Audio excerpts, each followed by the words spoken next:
এই কাজ করার আগে তোর কি একবারও মনে পড়েনি তুই কোন পরিবারের সন্তান? তোর বাবার পরিচয় কি? কি হয়েছে? তোমার ছেলে আমার মান সম্মান সব নষ্ট করছে। ওকে বেরিয়ে যেতে বলো, ওকে এক্ষুনি বাড়ি থেকে বেরিয়ে যেতে বলো। না মানে কি হয়েছে আমাকে একটু বলো না, এই খুলে বল না কি হয়েছে। তোমার ছেলে আমাদের মান সম্মান সব নষ্ট করেছে। রাজীব চৌধুরীর ছেলে হয়ে সে রাস্তাঘাটের ছেলেদের মতো প্রেম করে বেড়াচ্ছে, সে আই লাভ ইউ বলে বেড়াচ্ছে। আমার তো ইচ্ছে করছে মানহানির মামলায় ওকে এক্ষুনি পুলিশে দিয়ে দেই, কিন্তু তাতেও আমার মান সম্মান নষ্ট হবে। বাবা, it's not a big issue. সবাই প্রেম করে, আর আমি করলেই দোষ? আমি কি মানুষ না? আমার কি কোনো ফিলিংস নাই? দেখেছো কত বড় বেয়াদব, দেখেছো? বেরিয়ে যা, তুই এক্ষুনি বাড়ি থেকে বেরিয়ে যা। আমি ভুলে যাব আমার কোনো ছেলে ছিল, তুইও ভুলে যাবি তোর বাবা ছিল। বাবা বাবা বলে ডাকবি না, আজকের পর থেকে তুই বাবা বলে ডাকার অধিকার হারিয়েছিস। এবার মতো একটু মাফ করে দাও না প্লিজ, এবার মতো মাফ করে দাও ছেলেটাকে। এবার আর ওবার বলে কোনো কথা নেই, ওকে বেরিয়ে যেতে বলো, বেরিয়ে যেতে বলো। আমি তোমার পায়ে পড়ছি, তুমি আমার ছেলেটাকে মাফ করে দাও প্লিজ, এবার মতো মাফ করে দাও। না মা, তুমি কার পায়ে পড়ছো? আমি চাই না আমার মা একজন দাম্ভিক পাষাণ আর আভিজাত্য নিয়ে অহংকার করা মানুষের পায়ে পড়ুক। তার শরীরে যদি ইগো থাকে তাহলে আমার শরীরেও অনেক ইগো। ঠিক আছে, আমি চলে যাচ্ছি। ভালো থেকো তোমরা। বাবা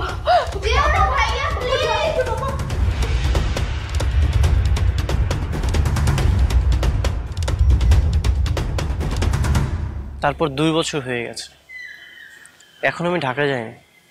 আমার পরিবারের কারোর সঙ্গে আমি যোগাযোগ করি না। এখানে এতিমের মতো একা আছি। অবশ্য অনেক ভালো আছি, এই সিলেট শহরে বনবাসের মতো একাকী। তার মানে তোমার ঘর আছে, পরিবার আছে, তারপরেও তুমি এতিম? হ্যাঁ। সত্যি? আর তুমি জানো এটা আমি এতদিন না জেনে কত আফসোস করে গিয়েছি। কিসের আফসোস? আফসোস হলো আমি তো ছোট থেকেই এতিম। কিন্তু শুভ জানো, আমার না খুব শখ ছিল আমার অনেক বড় একটা শ্বশুর বাড়ি হবে, সেখানে আমার শ্বশুর থাকবে, শাশুড়ি থাকবে, ননদ থাকবে। কিন্তু যখন তোমার সাথে আমার প্রেম হলো, তোমার কাছ থেকে জানতে পারলাম যে তুমি এতিম। তখন থেকে সব স্বপ্ন মাটি চাপা দিয়ে আমি আফসোস করে যেতাম, কিন্তু এখন আমার আফসোসের সব দিন শেষ। আফসোসের দিন শেষ মানে? তোমার কি ধারণা আমি ওই বাড়িতে ফিরে যাব? অসম্ভব। তোমাকে যেতেই হবে। না না, আমি কখনোই ওই বাড়িতে ফিরে যাব না। এমন অহংকারী জিদ্দি বাবার কাছে কখনোই যাব না, যার কাছে নিজের সন্তানের চেয়ে বংশ পরিচয়টা অনেক বড়। শোনো শুভ, বাবা মা রেগে গেলে অনেক কথাই বলে, কিন্তু তাদের ভালোবাসার জায়গাটা ভালোবাসাতেই রয়ে যায়। তুমি বাসায় ফিরে যাও, সবার কাছে ক্ষমা চেয়ে সবকিছু ঠিক করে নাও। Please Dipa, try to understand. এভাবে জিদ করো না তো। আমি কখনোই বাড়িতে ফিরে যাব না, আর ওই বাড়িতে ফিরে গেলেও আমার বাবা আমাকে কখনোই মেনে নেবে না, আর তোমাকেও মেনে নেবে না। ঠিক আছে, তাহলে আজকে থেকে ব্রেকআপ। মানে? মানে হচ্ছে আমি তোমার সাথে প্রেমও করব না, তোমাকে বিয়েও করব না। যে বয়ফ্রেন্ড আমার স্বপ্ন পূরণ করতে চাচ্ছে না, সেই বয়ফ্রেন্ডের সাথে আমার রিলেশন একদম মানায় না। কি বলতেছো এসব? এই শহরে আসার পর থেকে তুমি আমার একমাত্র সঙ্গী। তুমি জানো না আমি তোমাকে কতটা ভালোবাসি? তুমি তো আমার সবকিছু, তুমি তো আমার ভালোবাসো। আমাকে যেহেতু এতই ভালোবাসো, তাহলে যাও না, বাসা যেয়ে সবকিছু ঠিক করে নাও। আমাকে যেভাবেই হোক ওই বাড়ির বউ করে নিয়ে চলো। তোমাকে বললাম না আমার বাবা কেমন? আমাকে ছেলে হিসেবে মেনে নিলেও তোমাকে কখনো মেনে নেবে না। আমার বাবার মনটা শক্ত পাথরের মতো। সে পাথরকে আমি পানির মতো নরম করে নেব। তুমি শুধু বাসায় ফিরে যাও, যে সবকিছু ঠিকঠাক করে নাও। শ্বশুরকে কিভাবে পটাতে হয় সে টেকনিক আমার খুব ভালো করে জানা আছে। ঠিক আছে। শোনো, একদম নম্রভদ্র হয়ে তারপর বাসায় ফিরবে। মনে রাখবে যেইভাবেই হোক সবার মন জয় করে আমাকে বউ বানিয়ে ওই বাসায় নিয়ে যেতেই হবে। যদি না পারো তাহলে কিন্তু আমাদের রিলেশন এখানেই ব্রেকআপ। ঠিক আছে, আমি সবকিছু ম্যানেজ করে নেব। মনে রাখবে এটা কিন্তু আমাদের ভালোবাসার চ্যালেঞ্জ।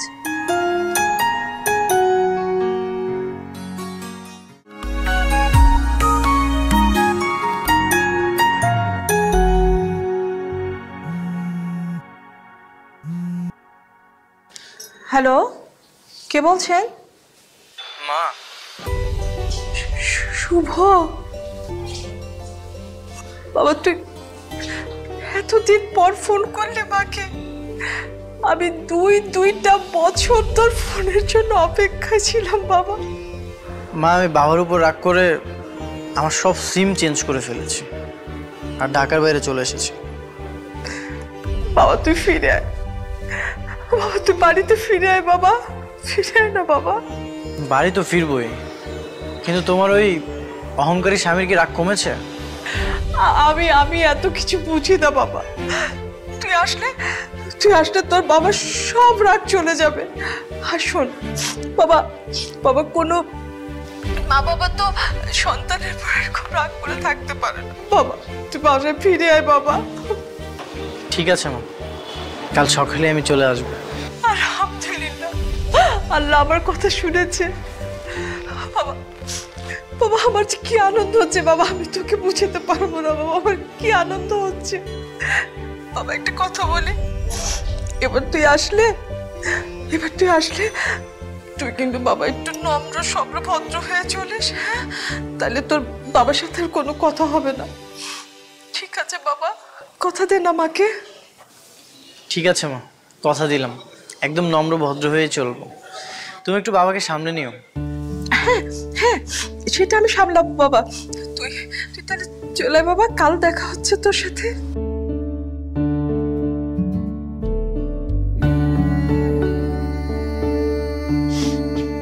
কি হলো, এত খুশি খুশি কেন? তোমার ছেলে ফিরে আসছে কালকে। না, খবরদার ও যেন এই বাড়িতে আর না আসে। আরে তুমি রাগ করে আছো কেন? ওর সাথে আমার ফোনে কথা হয়েছে, ও আমাকে কথা দিয়েছে। শোনো না, ও আমাকে কথা দিয়েছে ও ভদ্র নম্র, মানে তুমি যেভাবে ওকে শিক্ষা দিয়েছো ও সেভাবেই চলবে। প্লিজ তুমি ওর পুরো রাগ করে থেকো না। এতদিন পর আমার ছেলেটা আসছে আমার কাছে। ও নিজেই কথা বলেছে? হ্যাঁ, ও নিজে বলেছে। ঠিক আছে,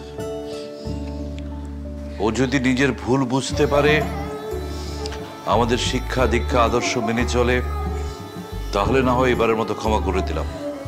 কিন্তু ও একবার যে ভুল করেছে, সে ভুল যদি আর কখনো করে, তাহলে কিন্তু আমার কাছে ক্ষমা নেই। না না, করবে না, তুমি নিশ্চিন্তে থাকতে পারো, আমি তোমাকে কথা দিচ্ছি। তাহলে আমার ছেলে কাল আসছে। আসো, খুশি তুমি? আমি অনেক খুশি, আমি তোমাকে বুঝাতে পারবো না, আমার কিছু ভালো লাগছে। ঠিক আছে, চলো।